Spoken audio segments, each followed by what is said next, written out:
Doctor గారు, నాలో sexual feelings చాలా తీవ్రంగా ఉన్నాయి. ఎన్నిసార్లు హస్తప్రయోగం చేసినప్పటికీ కోరిక తీరడం లేదు.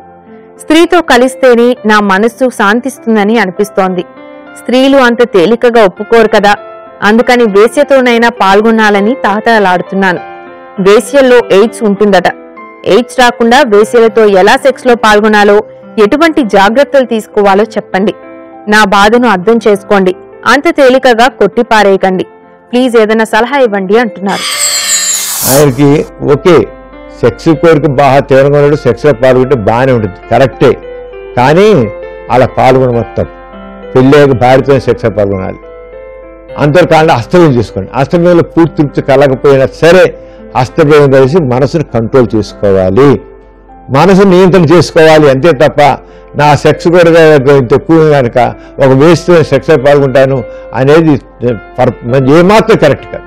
ఆ పని వచ్చేది. ఎందుకంటే కండ వేసి కలుస్తానుకోండి, ఒకసారి ఊరిపోతుంది, చిరిగిపోతుంది, జారిపోతుంది. దాన్ని ఏం చేస్తుంది? మరి వస్తే రోగం తెచ్చుకోవడం బాగుంటుందా, లేకపోతే హాయిగా ఉండడం బాగుంటుందా? ఇప్పుడు సెక్స్ తీవ్రత ఎక్కువ ఉంది అని చెప్పి వేస్తే కలుస్తా అనుకుంటారు, సెక్స్ తీవ్రత కోసం కలుస్తాడు. నెక్స్ట్ నుంచి మానసిక వేదన ఉంటుందండి, చెప్పలేని వేదన ఉంటుంది. ఈ సెక్స్కు ముందాడే ఆ నిరోధ తిరుగుతున్నా సరే సెక్స్కు ముందాడే అదంతా ఎక్కడ గుర్తుకోరాదు. అనుష నాకు ఎయిడ్స్ వచ్చి నాకు ఎయిడ్స్ ఇంకా ఎయిడ్స్ చచ్చి కూర్చుంటాడు. అందుచేత ఎవ్వరు కూడా అస్తమయం రోజు 100 సార్లు చేయండి అస్తమయం, ఏం పర్వాలా.